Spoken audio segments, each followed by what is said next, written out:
there's a story Ladies and all gentlemen, about Ted how my Streuli. life got flipped, turned upside Former down, board- and I'd like to take a minute, just sit right there. Chief I'll tell you how I consultant became the number prince of 2. a town called Bel Air.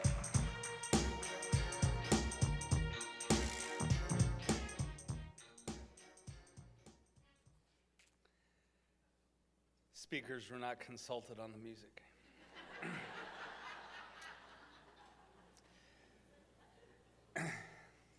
I have to share that when, I walked in and I saw Byron and I said, I never thought the phrase, "you've outdone yourself," would come out of my mouth to Byron. But I texted my wife a photo of that and promised her that he would let me borrow it later. It would be inappropriate to share her reply. I would like to thank all of you for taking time from your busy schedules to be here today. Possibility is such a wonderful organization, and I was delighted to serve on the board for 6 years. The staff may be small in number, but they sure are powerful. And in the years I've been associated with the organization, I've had a chance to see some real live miracles. I've seen one woman whom many of you may know, Mary Sosa, go from living in a car with her children to last year running for the State House of Representatives. And maybe you don't think that's a miracle. Maybe you only count it as a miracle if someone, parts an ocean or turns water into wine so the party can continue. But I think Mary Sosa's story is a miracle. People just don't go from living at an address that reads 467 JHY to a serious run at state level elected office. They just don't. Most people would say that's just not possible. But Mary Sosa came to believe it was possible. And the people of possibilities knew with certainty it was possible. That's a lot of faith. When Mary was living in that car, she wasn't any dumber or any lazier or any less passionate than she was when she was campaigning for a seat at 23rd and Lincoln. Her only problem was that she wasn't yet equipped. She didn't have what she needed to create the situation she wanted. All of us know what it feels like to be ill-equipped, right? If you're not sure, try skydiving without the necessary equipment. I know there are a lot of things that I'm just not equipped to do, right? I turned 54 on June 1st this year, and I thought it would be a good idea to climb in the attic and dust off my old hockey bag. Now, that hockey bag hadn't seen an ice rink in more than 15 years. And I can tell you that an astonishing thing happens when you leave your gear in the attic for 15 years. It shrinks.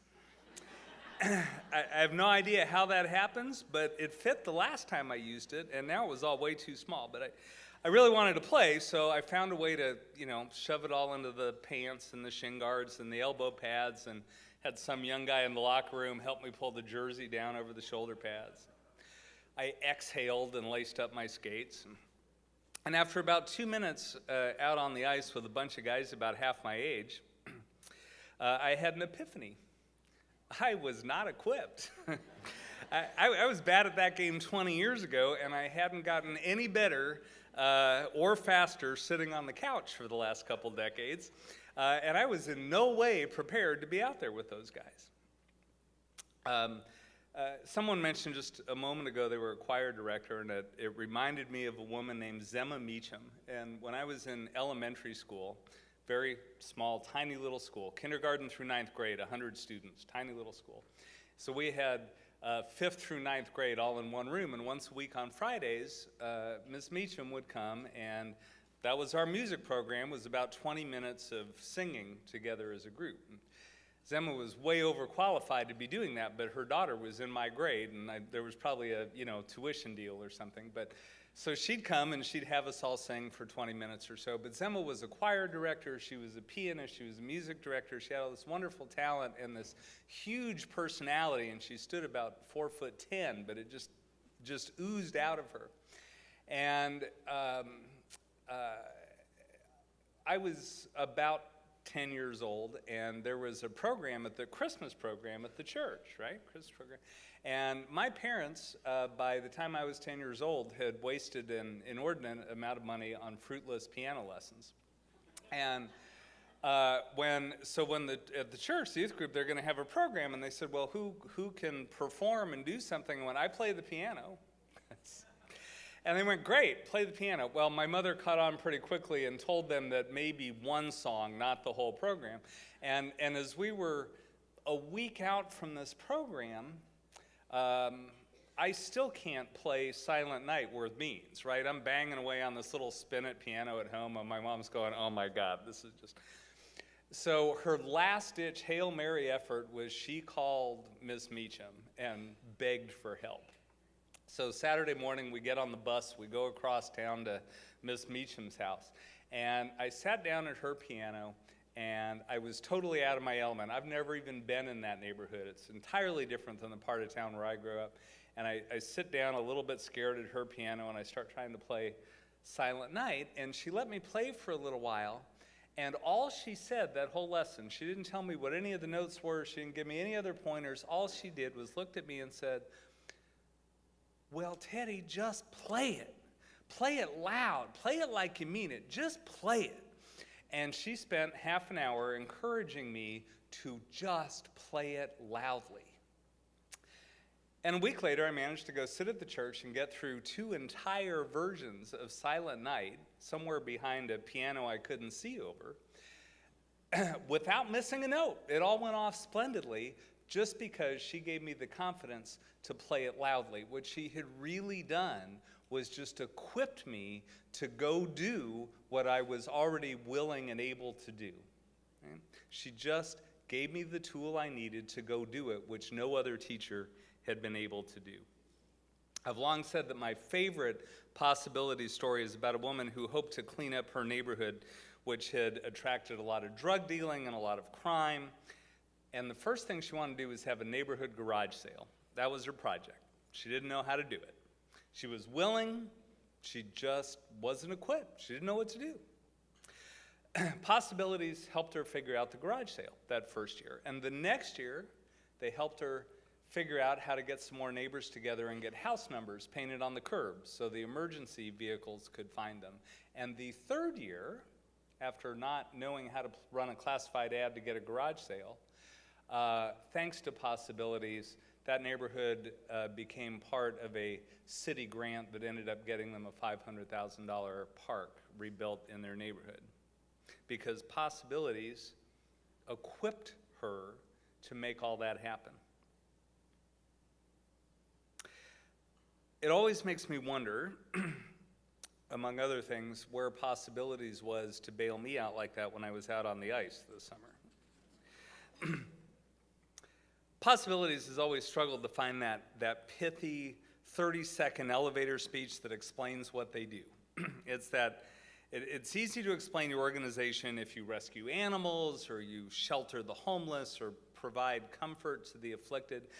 But Possibilities helps each person who comes through the door in a different way. Right? And you just can't put that into 3 words like we feed people or we provide housing. The closest we usually come when we're trying to explain what Possibilities does in some succinct manner is we call up this well-known biblical allusion and we say, we teach people to fish. Even that's 5 words, right? And I'm sure I've said that to a few people who took it literally and thought we were raising money for a village in Vietnam or something. But most people understand what we're trying to say when we say that. The thing is, I was thinking about it the other day, I don't even think that's the right biblical allusion when we're talking about Possibilities. And this is a secular organization. I'm not getting preachy, fear not. I'm Presbyterian. We don't really go for that anyway.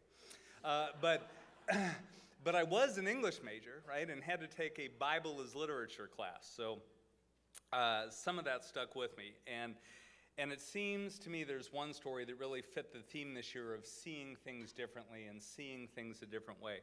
There's a story that Mark tells, and so do the other four, or the other three. But Mark tells a story in which Jesus and his entourage are walking down the road to Jericho, and on the side of the road is a man named Bartimaeus, right? And Bart's a beggar, and he's blind, and he yells out, "Hey, Jesus, over here." And everybody around Bart tries to shush him. Actually, man, don't you know who that is? And he calls out again, and Jesus stops, and Bartimaeus throws off his cloak and runs over. And no matter which version of that story you're familiar with, you know what happens next, right? Jesus gives him his sight.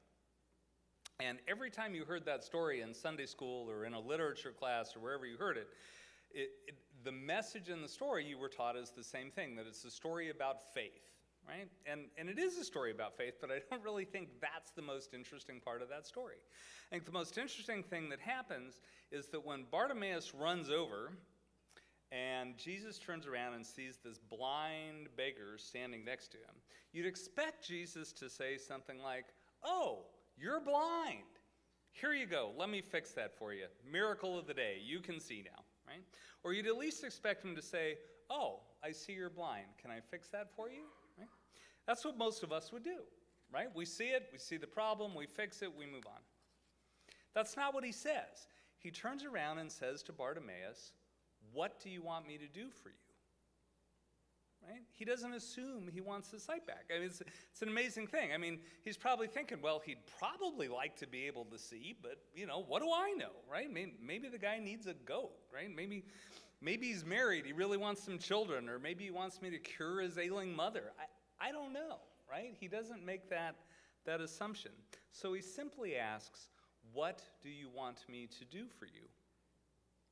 And you see, that's what possibilities does, right?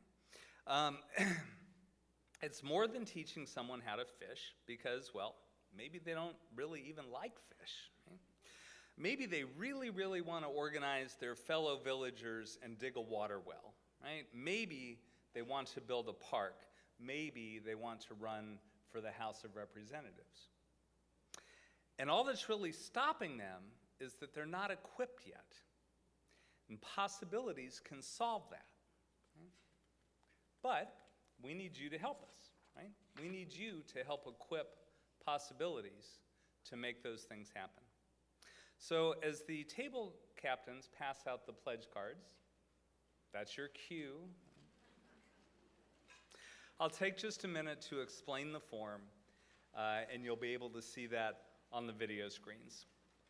This year, there is another generous sponsor for the Founders Vision Match, so we can stretch your contribution even further with some matching funds. On the left side of your pledge card, there is a space to indicate if you can invest in your community at a level of $1,000 or $5,000 or $10,000 per year over the next 5 years and become part of our Sustainer Circle. Your multi-year pledge is especially important to the work done at Possibilities because it allows us to set both short and long-range goals, knowing what resources will be available. Multi-year, monthly, and other investment options are below the Sustainer Circle box, and please take note that some are for multi-year pledges. Again, that's a set amount each month or each year, for a one-time investment. For those of you who already have a multi-year pledge, the bottom left side of the card is for you. That's where you can extend your pledge for additional years, add to the dollar amount, or indicate that you are remitting your pledge today. Those multi-year pledges are convenient. We can bill you monthly, quarterly, annually. We can draft it from your bank, or we'll bill your credit card, or if you'd like, we can even swipe your card today over there at the registration table. We are not going to let those logistics get between you and your investment in the community. If you will look on the right-hand side of the card, that's where we learn about you, how to contact you, how you'd like to make your payment, whether your community gift is matched by your employer. It's also the place to tell us if your Possibilities pledge is in honor or in memory of someone dear to you. So the top left, if you're new, the bottom left for existing investors. Right side, everybody, there's a space on there. So if you'll take your pens and ask your table captain for assistance. If you have any questions, please go ahead and fill out your cards. And let me thank you for helping in whatever way you can. Thank you for making it possible, for equipping possibilities to help build community. Thank you.